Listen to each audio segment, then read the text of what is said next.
Welcome back to Living with a Classic. It's terribly cold and rainy, but let's go for a drive in my 1975 XJ6 and we'll talk about the seasons of daily driving a classic.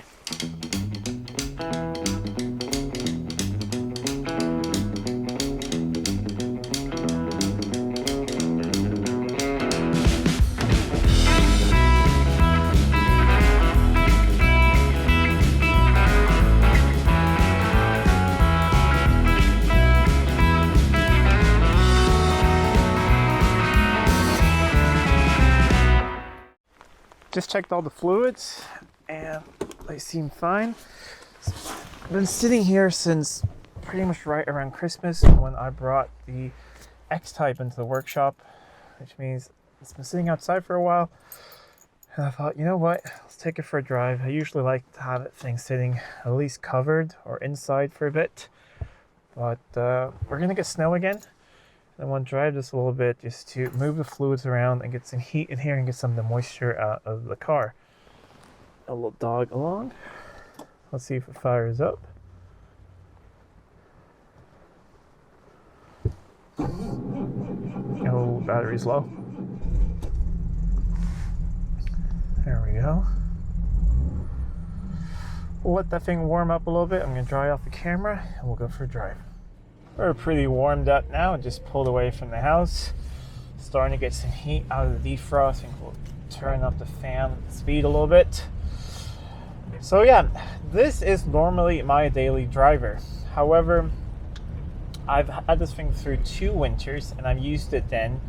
However, this year I decided to spare it most of the winter because I started commuting back to my regular job, which is about 40 minutes away from home, which means lots of highway use, and that's really where you have the salt. Previous winters, I worked from home the whole time, and then I only used this thing really to go down to the shop, to take the kids to preschool, and all of that. And then I chose small roads, which up here where I live, there's really not any salt on them.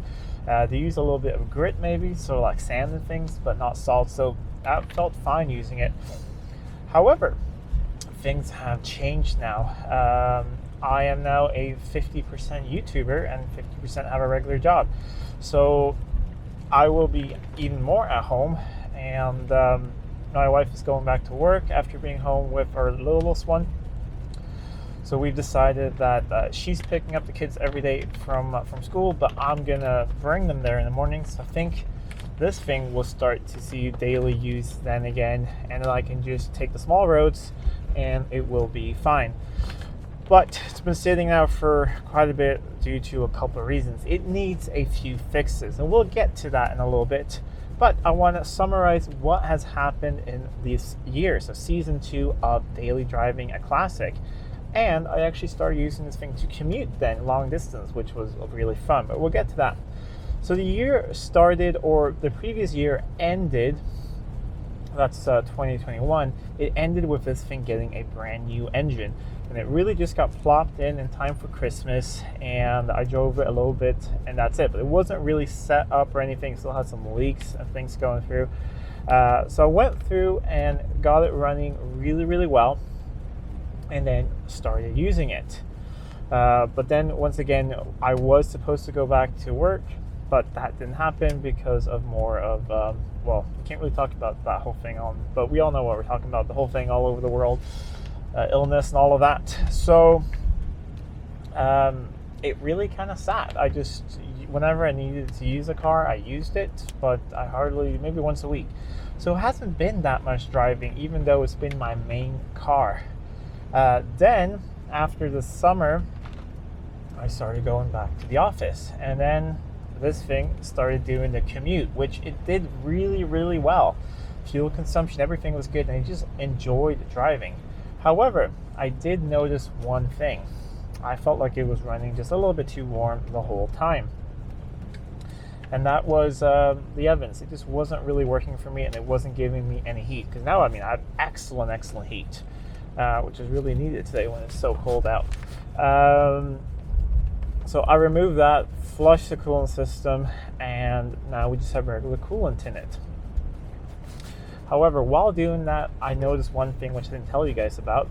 the main hose going from the water pump down to the crossover pipe in the front and then into the radiator, it was sitting too close to the power steering pump. So the idler for the power steering pump has a little bit of a spring for tension, and that was digging into the hose. So the hose was compromised. It's gone in maybe about a quarter away or a third of the way into the hose.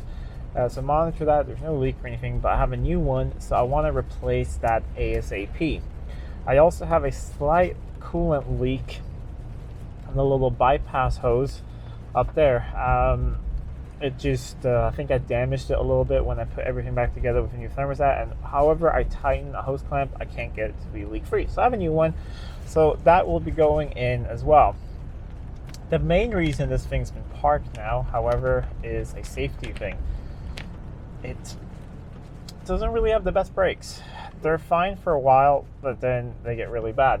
And I have diagnosed it to be the booster, the brake booster.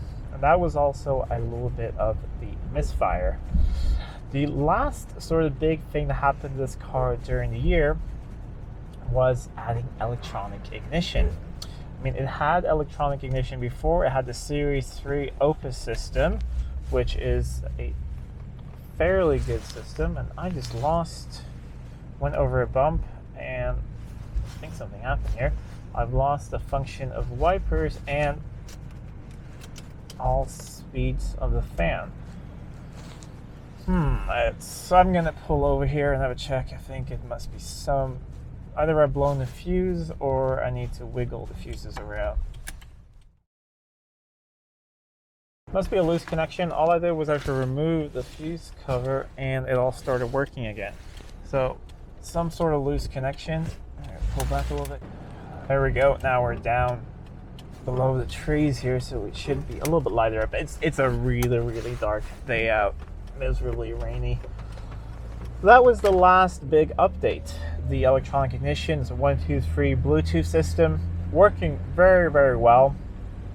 I still might have a little bit of fine-tuning left to do, but I'm very, very happy with it. The misfire is completely cured that the old system had. However, the slight misfire is still there when in gear and my foot is on the brake, or just in park and my foot is on the brake. And that is because my vacuum booster is leaking. That's also why my brakes are, I'm going to call them manly brakes, because they're very, you got to really push them. So you have like one good brake, sort of, you get vacuum brakes, but if you're going down a hill and you sort of brake in the middle and then there's a stop sign at the bottom to brake again, for that stop sign I have basically zero brakes. So that is really the big thing that's going to happen with this before I start daily using it again, fixing the brakes. Because yeah, I want to drive this thing with the kids and everything. It doesn't really feel safe at the moment. I think especially if I'm on the highway or something and I need to stop quickly, this thing is not going to stop.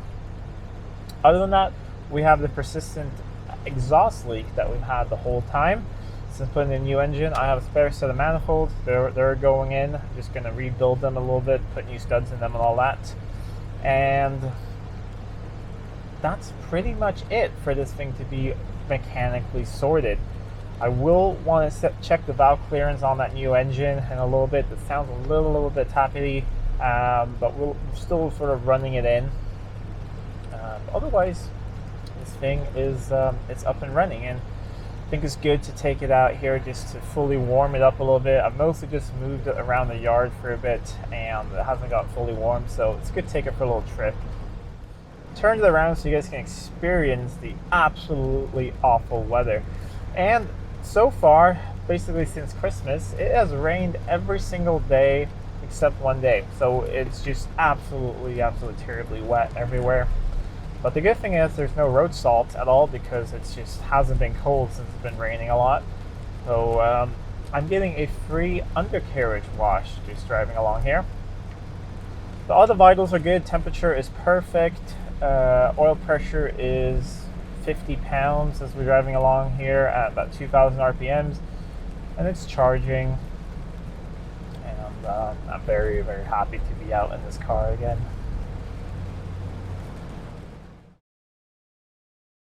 I noticed one other thing right now when I turned around is something I forgot. A slight clunk up front, which I think is the lower ball joint. That side has always been very difficult to grease. They have the original greasable ones, but I have a new set of the better ones, which come from the XJ40, but you can retrofit them to there. So that will probably be a job as well to fit those, because that clunk is it's not fun. I notice now when doing the U-turn. But otherwise, what are we going to do for season 3 with this car? We're going to do the things we talked about: fix the brakes, fix the exhaust leak, fix the coolant leak, go through a couple other things. We're going to go through the wipers one more time because they work. However, they don't want to park anymore. The parking function only lasted for about a week. I have a spare wiper motor. We'll try that. Otherwise, it's in the stock or the wiring why they don't want to park. So we're going to do that. Then I think we're going to tackle doing the interior, but that will be in the summer when I'll be driving some of the other classics on the channel. We got to do the carpets, so rip out the whole interior again, do some slight modifications, and actually wire up the heated seats so they work, and redo the center console and redo the door panels, because then I think this thing will be really, really good looking.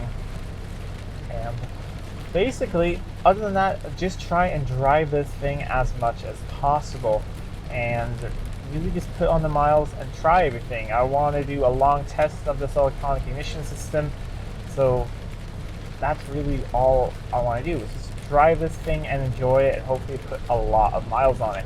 So yes, we're going to continue the Daily Driving Classic series going into season 3, and hopefully this car continues to behave as well as it has. If you think about the amount that I expect of this thing, that and the climate variation I drive it in, you know, in the summer here we have 30 plus degrees Celsius, and in the winter negative 20 sometimes, and this thing always starts on the first try, AED and everything, and it's just always happy to be out and running. And that is a really impressive thing, that a 1970s British Leyland built Jag that just sort of works. Yes, some things break on it sometimes, but it's almost a 50-year-old car.